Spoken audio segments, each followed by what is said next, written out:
to kick us off, if you guys, the three of you, if each of you were coming into the industry today, what would be most exciting in terms of all of this? You know, the industry is certainly in flux, and with all of that change comes great opportunity.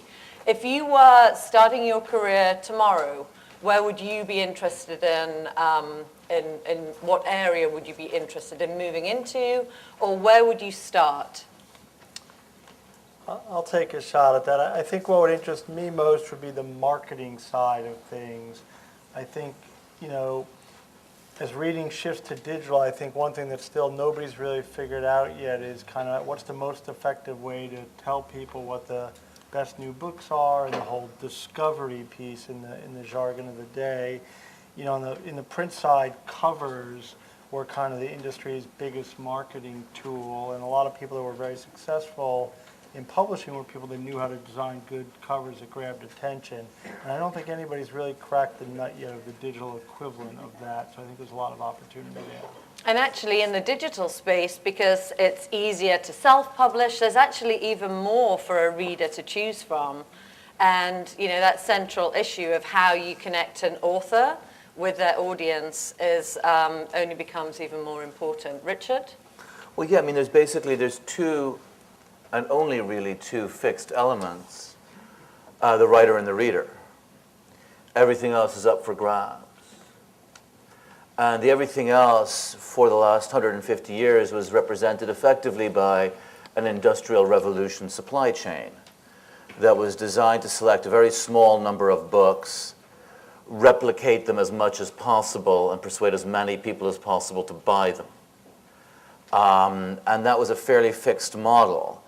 And that model is effectively over. That is not to say that print as such is over, but it is to say that the industrial revolution style mass reproduction a la the Model T, any color so long as it's black model with a sort of a Alfred Sloan style hierarchical management thing is over, which means the most exciting thing effectively is that if you are to be an intermediary, you get to choose what kind of intermediary you're going to be, except that you don't get to choose it tomorrow. You get to choose to be on the adventure of figuring out what that position is going to be 2, 5, 8 years down the road. So do you actually think it might be more useful to have a degree in programming rather than, you know, being an English major? Well, you know, Doug Rushkoff's new book, Doug Rushkoff is kind of a sort of an iconic thinker about new media. And Doug's new book emphasizes how we don't necessarily need to be programmers, but we need to understand the language of programming. Because it's a language, and either you speak it or it gets spoken to you. And so the ability to at least apprehend the grammar, the syntax, the cultural biases of programming allows you the scope to be able to navigate, even if you're not necessarily going to build the engine. Bob, you were way ahead of the curve on all of this. But if you were starting right now, what's the most interesting aspect of all of this innovation? I can't imagine if I were a young person today that I would go into the publishing industry. I mean, it's just absolutely impossible to imagine.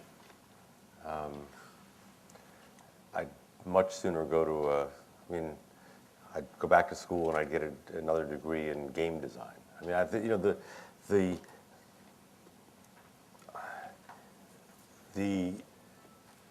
the shift that Richard mentions from the industrial age to the digital age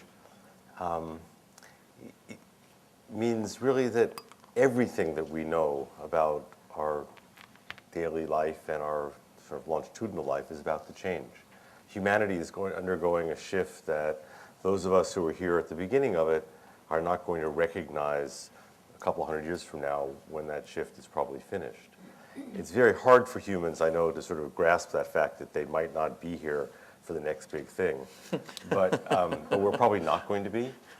And so when I think about questions like you asked me, I just go to a different place because I'm not particularly interested in being behind the transition that's taking place. And so my choice is usually to be sort of, unfortunately, too far ahead of it to make any money, but a really interesting place. And I'm much more interested right now in new forms of expression that are different than the kind that we have, grown up with in print. I mean, I love print. My house is filled with books. I still read most of the time, but the future is not going to be people writing things that are reified in solid objects. I would say, too, I'll shorten Bob's time down from 250 years a little bit, but there was a blog post a couple of years ago by Kevin Kelly, who's a great blog writer about a lot of these trends, and he was pointing out that after the Gutenberg press was originally invented, for the next 30 years after that, it was just a whole bunch of experimentation and everybody figuring out. And you look back at that, 500 years later, and it's a blip on the radar, and it seems like the Gutenberg press was invented and print came about. But in the first 30 years after that, nobody knew who was going to be doing what. So it is going to take a lot of years to sort through the transition we're in. I think Richard captured it quite well. Nobody really knows who's going to be doing which activities in the chain, and it's not going to get sorted out very quickly.